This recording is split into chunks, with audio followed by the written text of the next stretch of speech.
अस्सलाम वालेकुम जी। आज का हमारा टॉपिक है जो हम इकोनॉमिक इश्यूज ऑफ पाकिस्तान में डिस्कस कर रहे थे, जैसे कि हमने लास्ट टाइम डिस्कस किया था ओवर पॉपुलेशन को। उससे पहले हमने किया था अनएम्प्लॉयमेंट और उससे पहले हमने किया था पॉवर्टी को। तो आज का हमारा जो टॉपिक है वो है इन्फ्लेशन। मैं होता हुसैन सैयद। तो आए आज का लेक्चर स्टार्ट करते हैं। आज के लेक्चर को स्टार्ट करने से पहले एक स्टोरी को समझने की कोशिश करते हैं जो एक रियल एक सिचुएशन इन आवर कंट्री रही है। इससे हमें अंदाज़ा लग सकता है कि इन्फ्लेशन क्या है। तो you can C a jug of milk.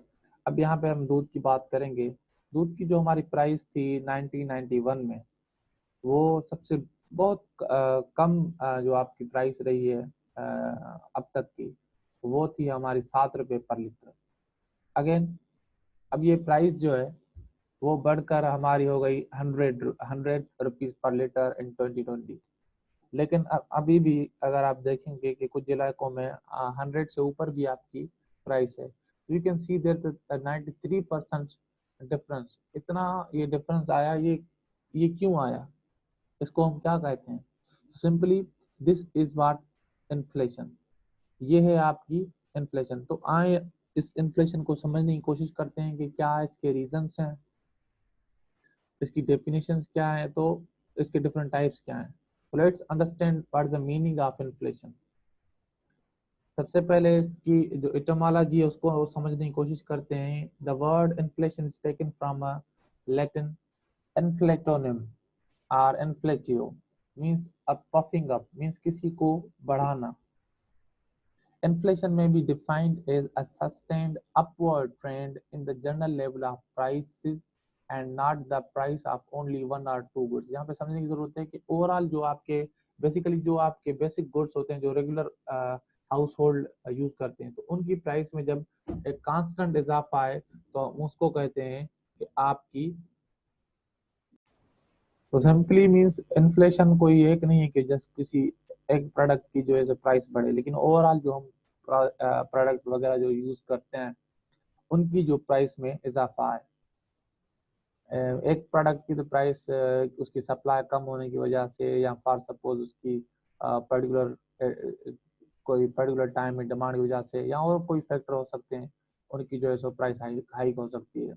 लेकिन हम उसको जो है सो इन्फ्लेशन नहीं कहेंगे। इन्फ्लेशन उसको कहेंगे जब आपकी जनरल लेवल ऑफ प्राइसेस में इजाफा है। मिस्टर गार्नर एक्ले के हिसाब से इन्फ्लेशन क्या है? Inflation as a persistent and appreciable rise in the general level or average of prices.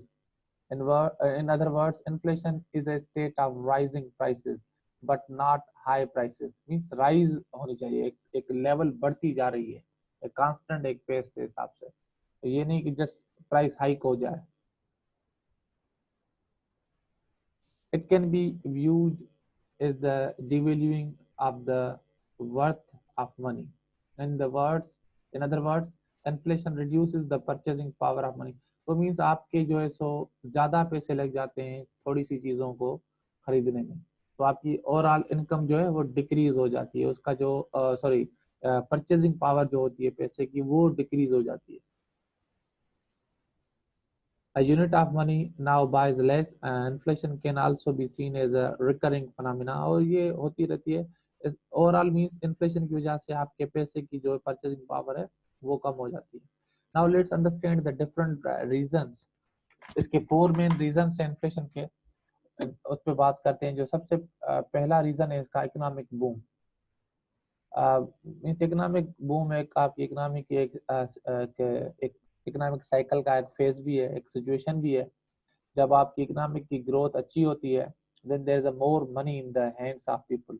आपके जो लोग होते हैं उनके पास पैसे बहुत होते हैं। तो यहाँ पे आप देखें इकोनॉमिक साइकिल में ये फॉर सपोज जिसको हम पीक बोलते हैं, बूम मींस पीक, आपकी इकोनॉमिक की जो है पीक है। तो यहाँ पे आपकी जो सिचुएशन ऐसी होती है जहाँ पे आपके लोगों के पास पैसे ज्यादा होते हैं। जाहिर सी बात है जब उनके पास पैसे ज्यादा होते हैं तो वो ज्यादा खर्चा करते हैं और स्पेंडिंग बहुत ज़्यादा हो जाती है आपकी डिफरेंट चीज़ों पे जो मीन्स उनकी रेगुलर चीज़ें खरीदते हैं उन पे। तो इस हिसाब से पैसे ज्यादा होते हैं तो उनकी कंजप्शन बढ़ जाती है। अब आए यहाँ पे एक एग्जांपल की बात करते हैं। सपोज एक ट्रेन है जिसमें 1000 सीट्स हैं और आपके 1000 पैसेंजर्स भी हैं उसमें। मीन्स आपके एक वहाँ पे इतने बंदे हैं जो वो आपके उस ट्रेन में जाना चाहते हैं और सारे के पास पैसे भी हैं, सारों के पास एक इनफ पैसे हैं, क्योंकि हमने इकोनॉमिक बूम की बात की तो लोगों के पास पैसे उस वक्त ज्यादा होते हैं, तो सबके पास पैसे भी हैं। लेकिन आप यहाँ पे देखें कि उस ट्रेन में जो फर्स्ट क्लास सीट्स हैं वो 100 है और इकोनॉमी सीट्स हैं 900, लेकिन वो सारे 1000 ही बोलते हैं, सबके पास पैसे हैं तो वो बोलते हैं हमें एक फर्स्ट क्लास सीट्स चाहिए। तो अब ये क्या सिचुएशन क्रिएट हो जाती है, आपके पास जो है अब एक दूसरा ही ऑप्शन होता है कि आप अपनी उसकी प्राइस बढ़ा दो, जो आपकी फर्स्ट क्लास सीट्स हैं उनकी आप प्राइस बढ़ा दो। जब आप उनकी प्राइस बढ़ाओगे तो उससे क्या होगा कि आपके वही लोग उसको खरीद पाएंगे जिनकी जो है सो सिंपली इनकम ज्यादा होगी। जाहिर सी बात है वो कम लोग होंगे, तो इस इन्फ्लेशन को कहते हैं डिमांड पुल इन्फ्लेशन, कि कस्टमर की जो डिमांड की वजह से आपकी इन्फ्लेशन में राइज आ जाए। So simply inflation rises with the rise of demand. आपकी जो कमोडिटी की जब डिमांड बढ़ती है तो आपकी उसकी प्राइस बढ़ जाती है। अब आगे बात करते हैं दूसरा जो इसका मेन रीजन है, increase in prices of inputs. आपके जो इनपुट्स हैं उनकी प्राइसेस में इजाफा हो जाए। जैसे कि हम फॉर सपोज एग्जांपल ले लें वीट का, राइस का, तो इनके भी अलग फैक्टर्स हैं इनकी प्राइस क्यों बढ़ती है। जैसे कि इनकी ये सारे इनपुट भी हैं आपकी डिफरेंट इंडस्ट्रीज जो आपसे ये इनपुट यूज करके दूसरे प्रोडक्ट्स बनाते हैं।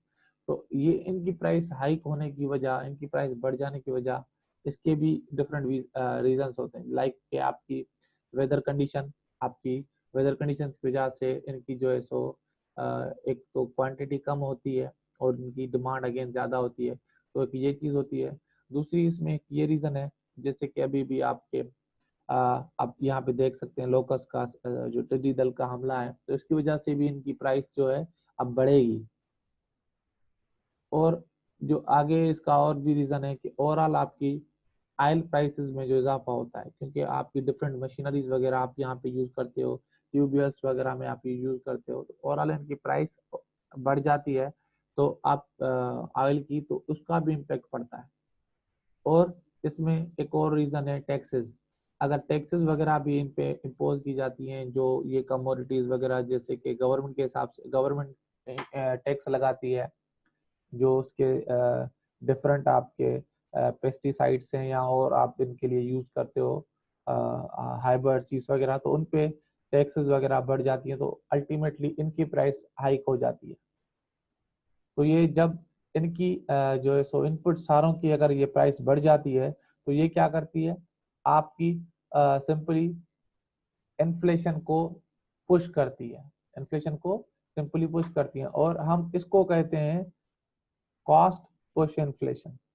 ये वो इन्फ्लेशन होती है rises with the rise in the price of inputs.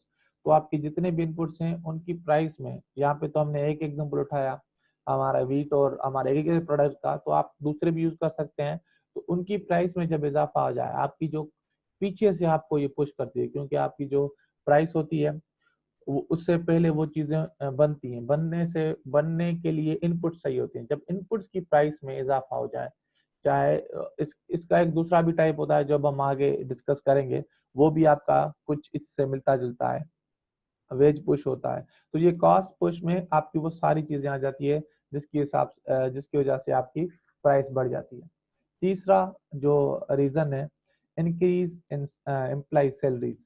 Companies क्या करती हैं, उसके भी अलग रीजन है कि कंपनी सैलरी क्यों बढ़ाती है।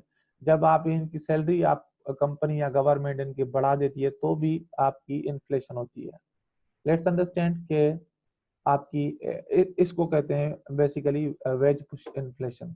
जब आप अपनी एम्प्लॉयज की सैलरी बढ़ाते हो, तो अब इसको समझने की जरूरत है कि आपके इसके क्या रीजन है। इस क्या रीजन होते हैं कि आप अपने एम्प्लॉयज की सैलरी बढ़ा देते हो? पहली तो आपकी इकोनॉमी में जो होती है लो अनएम्प्लॉयमेंट होती है, मीन्स बहुत सारे लोग आपके जो है हायर्ड किए गए, वो अपने काम कर रहे हैं, तो आपका लो एम्प्लॉयमेंट एक रेट है। तो इससे आपके पास एक फ्यू नंबर ऑफ लोग रह जाते हैं जिनको आप जो है सो हायर करते हो, और उनसे आप जो है सो अगेन ये आपके लिए बड़ा एक मुश्किल बन जाता है कंपनी के लिए कि उनको रिप्लेस करना। तो यहाँ पे रिप्लेस का एक बड़ा इश्यू हो जाता है, आप अपने जो है सो एम्प्लॉइज को रिप्लेस नहीं कर पाते, क्योंकि उसके रीजन है कि आपके पास इतने लोग नहीं है जिनसे आप सिलेक्ट कर सके। तो अब ये क्या होता है, लोग आपके पास ज्यादा देर तक रहते हैं, आपके एम्प्लॉइज जो होते हैं आपके लॉन्ग लास्टिंग, आप मीन्स आप बहुत देर तक रहते हैं। तो जब आपके पास वो बहुत देर तक काम करते हैं तो वो डिमांड करते हैं सैलरी की, देन आप उनकी सैलरी बढ़ा देते हो। जब आप उनकी सैलरी बढ़ा देते हो तो इसका इम्पैक्ट अल्टीमेटली क्या होता है कि आप अपनी चीजों की जो है सो प्राइस बढ़ा देते हो। तो इनकी वजह से क्या होता है, आपकी फिर इकोनॉमी में इन्फ्लेशन आ जाती है, क्योंकि जो मेन मकसद होता है कंपनीज का, उनका मकसद ये होता है कि एक तो एम्प्लॉइज की सैलरी से ओवरऑल उनकी कंजप्शन की वजह से डिमांड बढ़ जाती है, जो हमने पहले डिमांड की डिस्कशन की, उनके पास पैसे बहुत आ जाते हैं। और दूसरा इसमें ये रीजन है कि आपकी जो है सो मेन मोटिव होता है अर्निंग प्रॉफिट।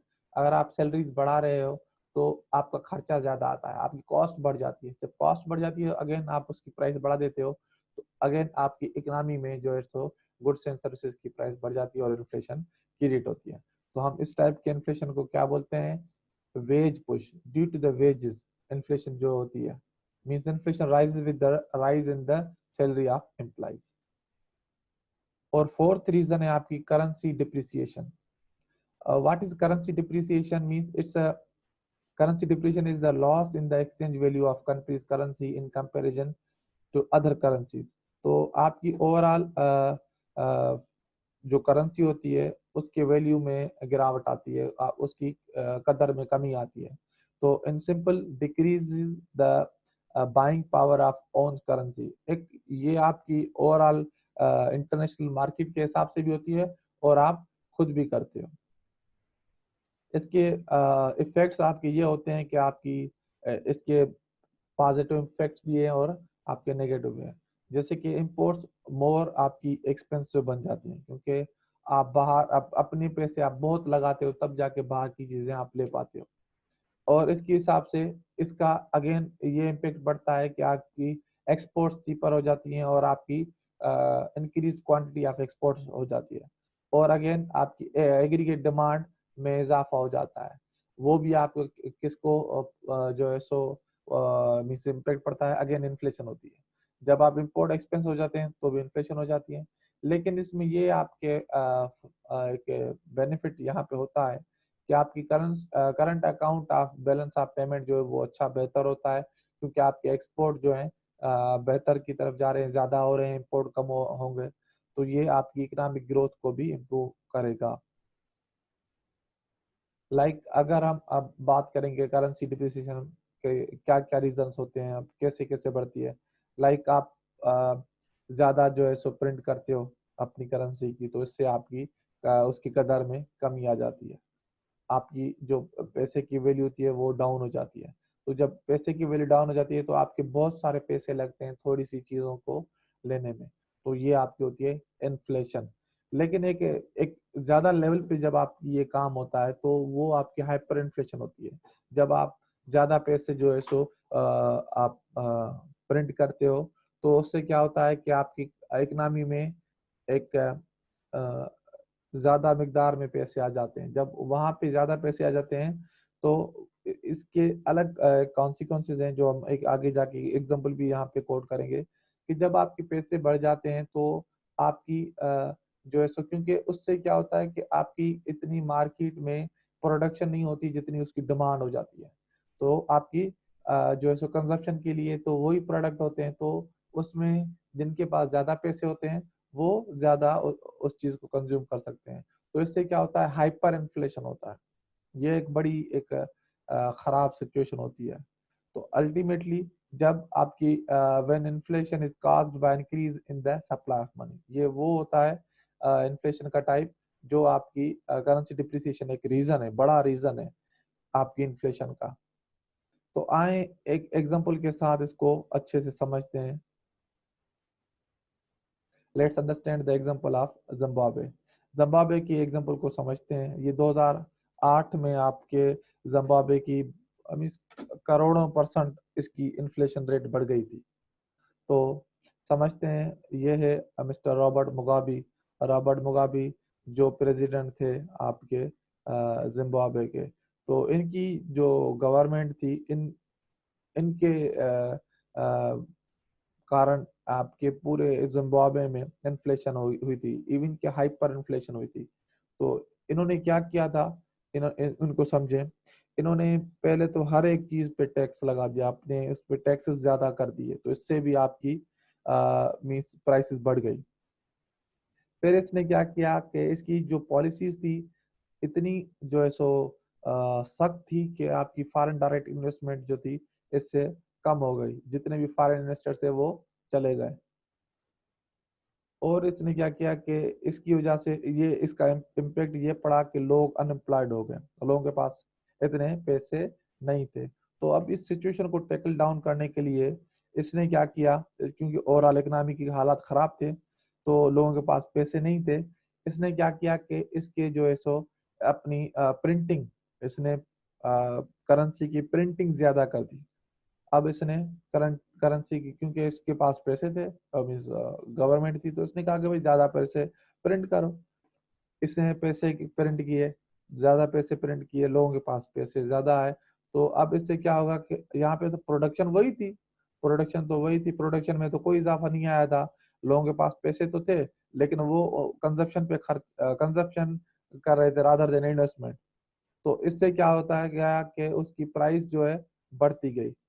फॉर सपोज एक $100 की किसी चीज की प्राइस थी, फिर 150, ये एक दिन में इतनी परसेंटेज की प्राइस बढ़ती गई।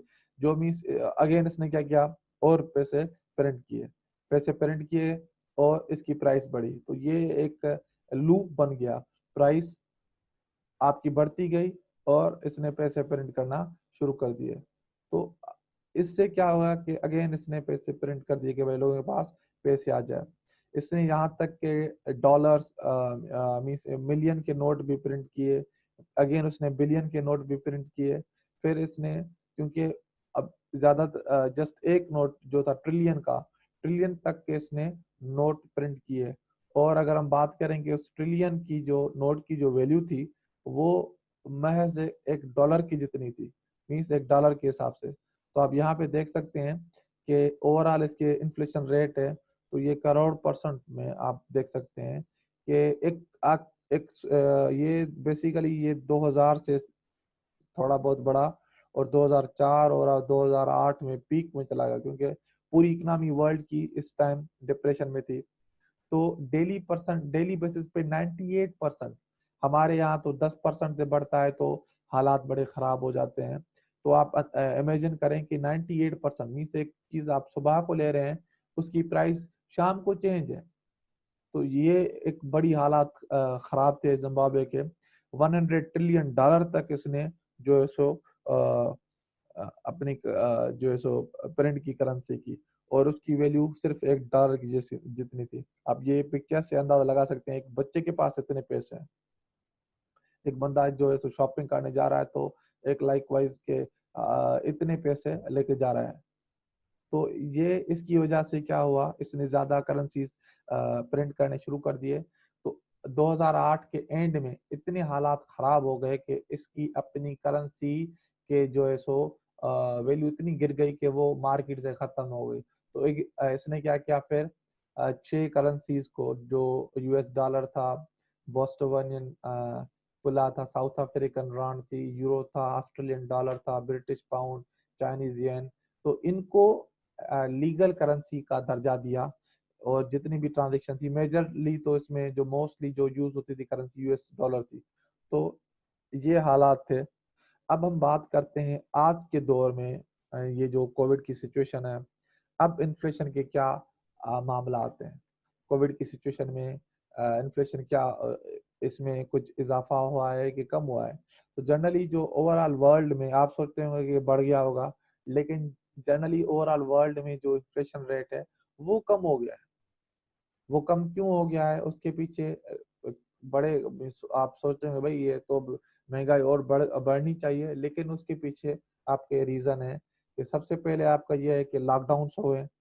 लॉकडाउन में क्या है कि लोग अपने घरों तक महदूद हैं, वो बाहर जो है सो निकल नहीं पा रहे हैं, और उसकी वजह से लोगों की जो बाइंग है वो कम हो गई है, ना वो खरीद रहे हैं चीज़ों को, और आपकी ट्रेवल भी कम हो गई है। लोग बाहर ना घूमने जा रहे हैं, क्योंकि ट्रेवलिंग एक ऐसी चीज़ होती है कि उसमें आपकी कंजप्शन बढ़ जाती है। तो ट्रेवलिंग भी कम है, तो आपकी ओवरऑल जो है सो डिमांड आपकी है, जो उसकी डिमांड में कमी आ गई। ये like this is opposite to demand pull, जो हमने एक टाइप पढ़ा एक इन्फ्लेशन का। तो यहाँ पे क्या है कि आपकी ओवरऑल इकोनॉमी में आपकी डिमांड की कमी आ गई, तो ये दिस इज व्हाट के opposite of a demand pull. और अल्टीमेटली जब आपकी इन्फ्लेशन में डिक्रीजिंग आ गई है, तो इन्फ्लेशन कम हो गया क्योंकि आपकी डिमांड कम हो गई है। और ये याद रखें कि ये एक टेम्पररी है, एक टेम्पररी फेज है, क्योंकि जब आपकी रिवाइवल होगा कोविड के बाद, तो अगेन ये चीजें और जो है सो इन्फ्लेशन और एस्केलेट होगा, और इन्फ्लेशन जो है सो बढ़ जाएगी। अब एक यहाँ पे एक फनामिना का एक क्वेश्चन आता है कि क्या इन्फ्लेशन जरूरी है? अगर सपोज अगर 0% इन्फ्लेशन हो जाए तो क्या होगा, उसकी क्या जो है सो इम्पैक्ट पड़ेगा इकोनॉमी पे? क्या इन्फ्लेशन जरूरी है? तो आए इसको समझने की कोशिश करते हैं कि इन्फ्लेशन क्या जरूरी है। अगर हम बात करें कि जीरो इन्फ्लेशन है, 0% इन्फ्लेशन है, तो इसका ये एक इम्पैक्ट होगा कि आपकी प्राइसेस कम हो जाएंगी, लो प्राइसेस हो जाएंगी। जब प्राइस कम होगी, जाहिर सी बात है आपके करेंसी की, आपकी जो पैसा है उसकी वैल्यू बनेगी। आप बहुत सारे कम पैसों में बहुत ज्यादा चीजें ले सकते हैं, क्योंकि प्राइसेस कम है। तो ये यहाँ पे सोचने की बात है कि क्या इसी चीज इट्स ट्रू कि ये चीज हकीकत में है। We should think deeply and analyse the reason that lead to inflation. हमें समझने की जरूरत पड़ेगी क्या रीजंस हैं जिसकी वजह से इन्फ्लेशन जो है सो मींस फ्लक्चुएट करती है, कम या ज्यादा होती है, जो इम्पैक्ट करती है। You would understand that 0% inflation is actually not a good thing, क्योंकि अगर इसका मतलब 0% इन्फ्लेशन का मतलब है कि मीन्स आपकी जो कंपनीज हैं, गवर्नमेंट है, will not raise your salaries, आपकी सैलरीज में इजाफा नहीं होगा और आपकी सैलरीज वही सेम रहेगी। सो इन्फ्लेशन बढ़ेगा ही नहीं, क्योंकि मनी सप्लाई ज्यादा नहीं होगी। जब आपकी हमने कहा कि डिमांड पुल इन्फ्लेशन, फिर हमने कॉस्ट पुश इन्फ्लेशन पढ़ा, तो ये जो रीजन थे वेज पुश इन्फ्लेशन, तो इन रीजंस में हमने देखा कि आपकी ओवरऑल जो है सो करेंसी में मींस आपकी जो है सो सप्लाई ऑफ मनी ज्यादा बढ़ रही है। तो एक आपके पास इंसेंटिव्स हैं जिसकी वजह से ये इन्फ्लेशन आपकी बढ़ रही है। अब ये जो सिचुएशन है जब इन्फ्लेशन आपकी कम हो रही है या आपकी खत्म हो रही है, तो हम उस सिचुएशन को कहते हैं डिफ्लेशन। इसको समझेंगे तो हमें 0% इन्फ्लेशन और अच्छे से समझ में आ जाएगा। So now what is deflation? Deflation is basically decrease in general price level of goods and services.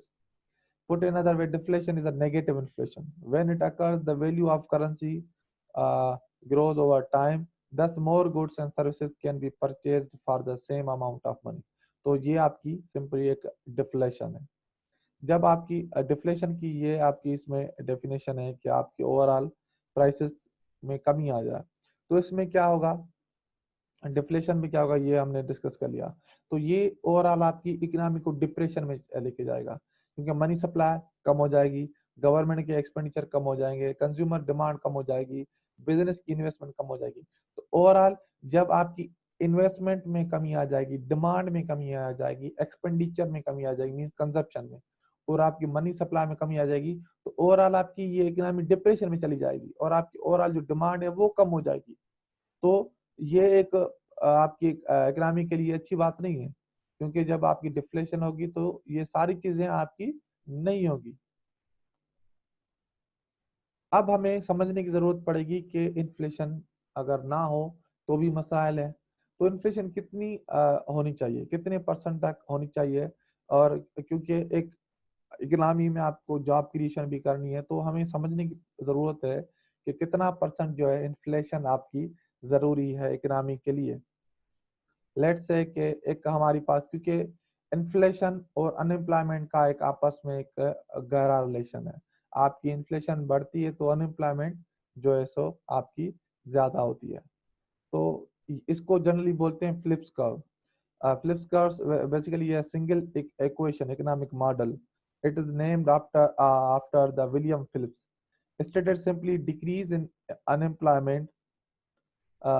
इस जब आपकी अनएम्प्लॉयमेंट में कमी आ जाएगी तो आपकी इन्फ्लेशन बढ़ेगी।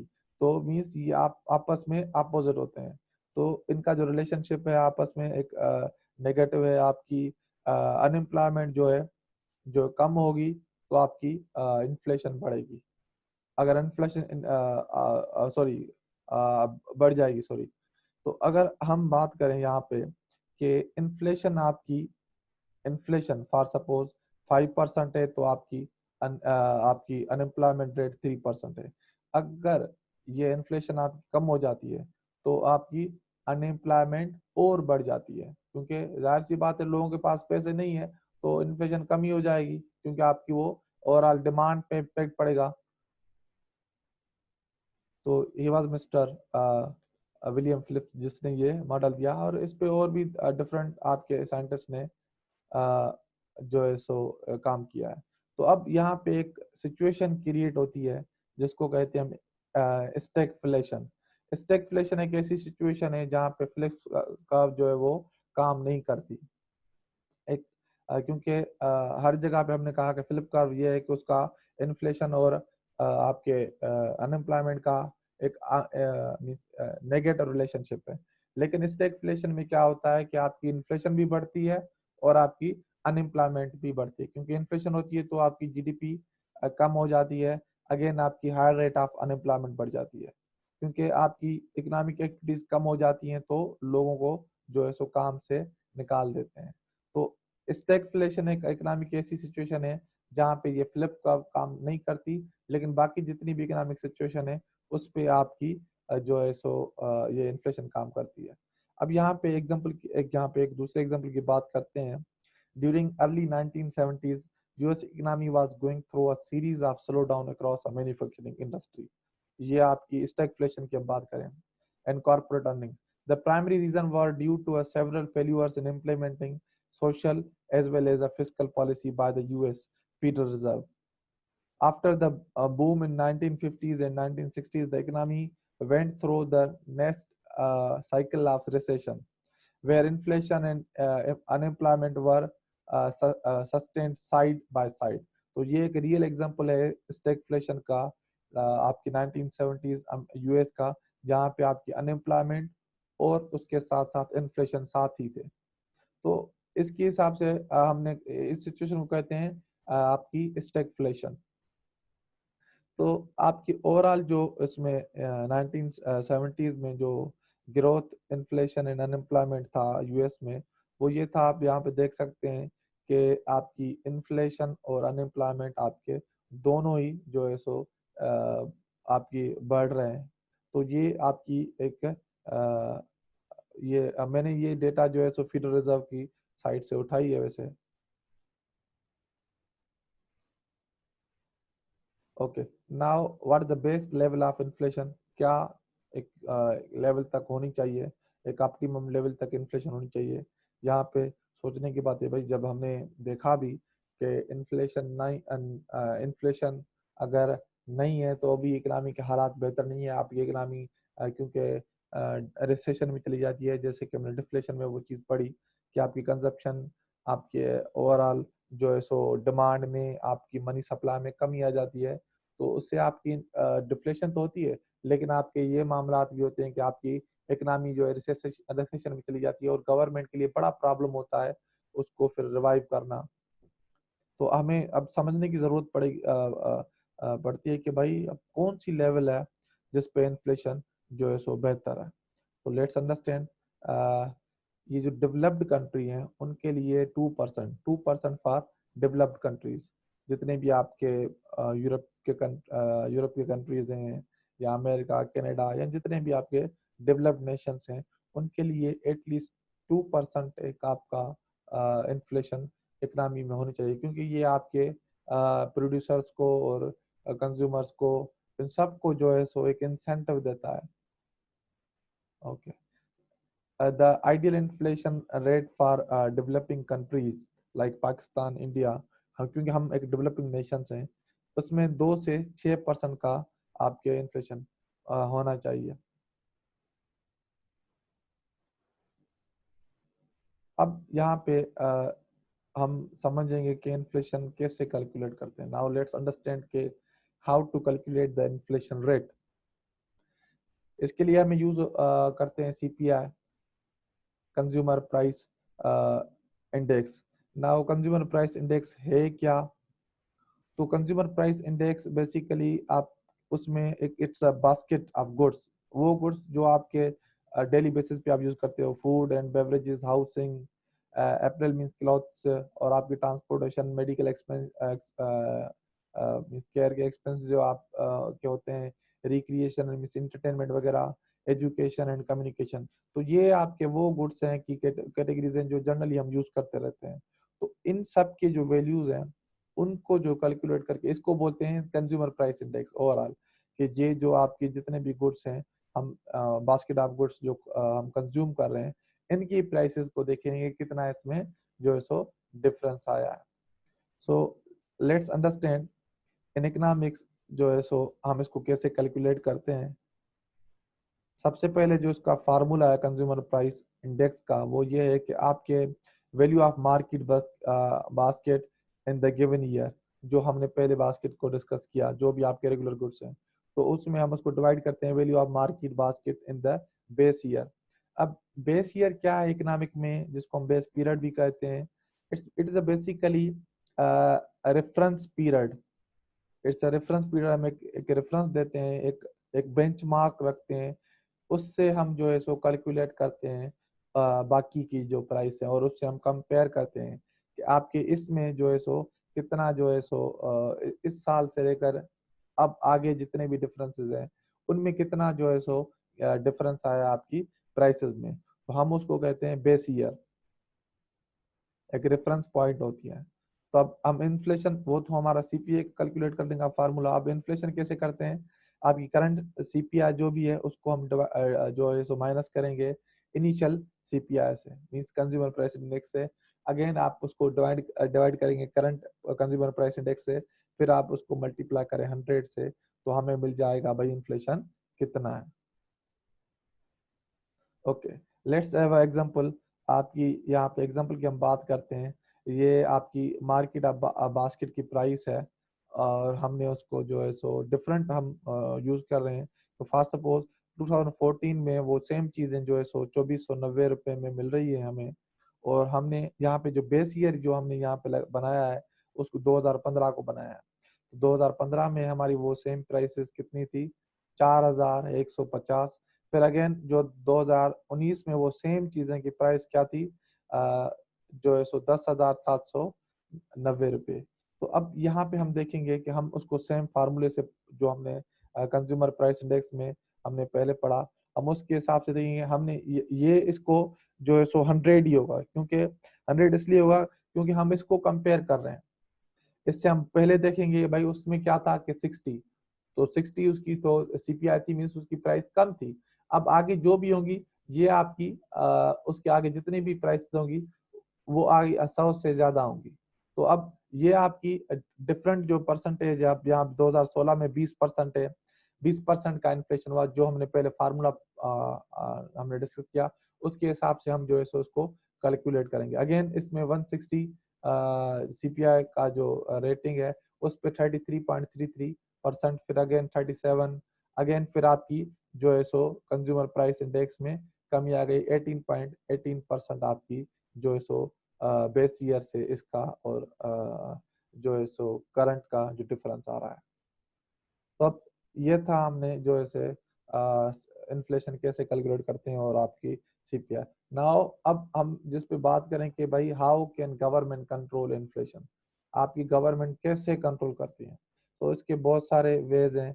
Generally the central bank of country is responsible for controlling the inflation rate. In Pakistan it's the work of state bank of Pakistan. ये पाकिस्तान जो सेंट्रल बैंक है, वो बैंक दौलत पाकिस्तान जिसको हम कहते हैं, ये इसका काम है कि कंट्रोल करे। अब ये कैसे कंट्रोल करती है? जनरली आपकी मॉनेटरी पॉलिसीज से। मॉनेटरी पॉलिसी का एक बड़ा इम्पैक्ट होता है कि आपकी मनी सप्लाई, मेन चीज जो इन्फ्लेशन को आप कंट्रोल करते हो। अगर मनी सप्लाई आपकी कंट्री में ज्यादा होगी तो आपकी इन्फ्लेशन ज्यादा होगी, क्योंकि आपके पास, लोगों के पास पैसे ज्यादा होंगे तो वो ज्यादा कंज्यूम करेंगे और अगेन आपकी इन्फ्लेशन होगी। अगर हम बात करें फॉर सपोज, अगर state bank interest rate highest रखती है और दूसरे बैंक भी उसको फॉलो करते हैं, वो भी इंटरेस्ट रेट हाईएस्ट रखते हैं, तो अब लेस मनी सप्लाई, मार्केट में पैसे कम होंगे, क्योंकि कास्ट ऑफ जो कैपिटल है, जो लोन की जो इंटरेस्ट आपने देना है वो बढ़ जाता है, तो लोग जो है लोन फिर नहीं लेते। और इसकी सिचुएशन में क्या होता है कि आपकी इकोनॉमी में इन्फ्लेशन कम होती है, क्योंकि आपके पास मनी सप्लाई कम है। तो इस हिसाब से भी आप कंट्रोल कर सकते हो। अनदर एंड अगर हम बात करें, अगर स्टेट बैंक जो है सो इंटरेस्ट रेट कम करे, दूसरी बैंक्स भी कम करेंगी। अगेन जब दूसरी बैंक्स इंटरेस्ट रेट कम करेंगी तो आपकी मार्केट में मनी सप्लाई बहुत ज्यादा होगी। जब आपकी मार्केट में मनी सप्लाई ज्यादा होगी, कि ये हमारा हमने एक रीजन पढ़ा था, उसकी वजह से आपकी हाई इन्फ्लेशन होगी, क्योंकि कंजप्शन में इजाफा होगा, लोग ज्यादा डिमांड करेंगे। Okay, so other ways to control the inflation rate और कौन से हैं? आप जो है so printing money can increase the inflation as it will increase the supply. तो आप जो है सो ज्यादा पैसे जो है सो प्रोड्यूस करोगे, तो इससे क्या होगा कि आपका इन्फ्लेशन रेट बढ़ जाएगा। तो इस बात के आप कंट्रोल कर सकते हो। इसमें अब दूसरा रीजन ये है, आप टैक्सेस बढ़ा दो। Higher taxes increase the value of goods and services, again आपकी इन्फ्लेशन होगी, आपकी जो है सो टैक्सेस बढ़ाने से। ओके, और अगर हम जो है सो लोगों के पास पैसे ज्यादा होंगे तो वो ज्यादा ये सेम आपकी प्रिंटिंग मनी आप ज्यादा करोगे तो आपकी उनसे जो है सो ज्यादा खरीद करेंगे। अब हम बात करते हैं कि पाकिस्तान में इन्फ्लेशन इस वक्त कितनी है। अब अच्छा, पाकिस्तान में इन्फ्लेशन को कैलकुलेट कौन करता है? ये पाकिस्तान ब्यूरो ऑफ स्टेटिस्टिक्स है, जो एक मींस डिफरेंट आपकी जो सीपीआई है, मींस आपकी जो मींस जो बास्केट ऑफ गुड्स है, वो ये डिसाइड करते हैं। सिंपली पीबीएस जो है आपका, Pakistan bureau of statistics, measure the prices of 487 items collected from 76 markets in 40 cities across the Pakistan।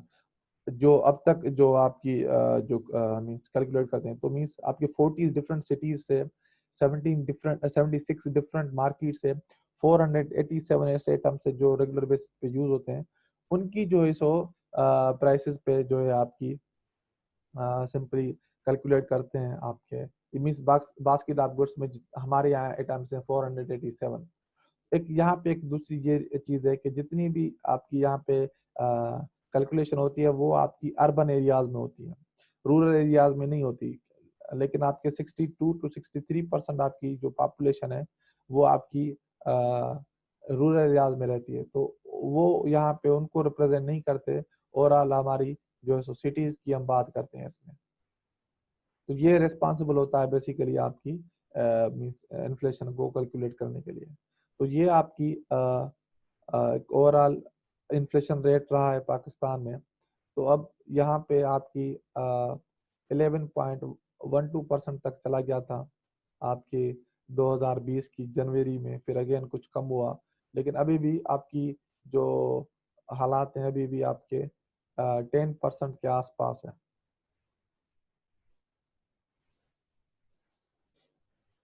ये हमने जो जनवरी में देखा कि 11.12% है, लेकिन ये आगे जाके और जो है इसमें इजाफा होगा। अब यहाँ पे एक जेम्स कुक की एक बेहतरीन saying है इन्फ्लेशन के हिसाब से, कि inflation makes the wealthiest people richer and the masses poorer. क्योंकि वो इससे कमाते बहुत हैं, जो इंडस्ट्रियलिस्ट हैं, जो बिजनेसमैन हैं, उनसे इन्फ्लेशन की वजह से वो ज़्यादा कमाते हैं एज कम्पेयर टू जो आपके पुअर हैं, उनके पास इतने पैसे नहीं होते हैं। और James cook basically British explorer हैं, नेविगेटर हैं, और ये कैप्टन भी थे रॉयल ब्रिटिश रॉयल नेवी में। तो ये हमने आज का जो लेक्चर डिस्कस किया इन्फ्लेशन का, वो यहाँ पे ख़त्म होता है। Thank you for watching this lecture. Again, अगर आपकी कोई सजेशन हो, कोई क्वेश्चन हो, तो आप नीचे कमेंट सेक्शन में लिख सकते हैं। Thank you for watching. Again, आप इसको शेयर करें और लाइक करें। अगर कोई और सजेशन हो तो आप ज़रूर जो है सो वो मेंशन करें। God bless you. Thank you.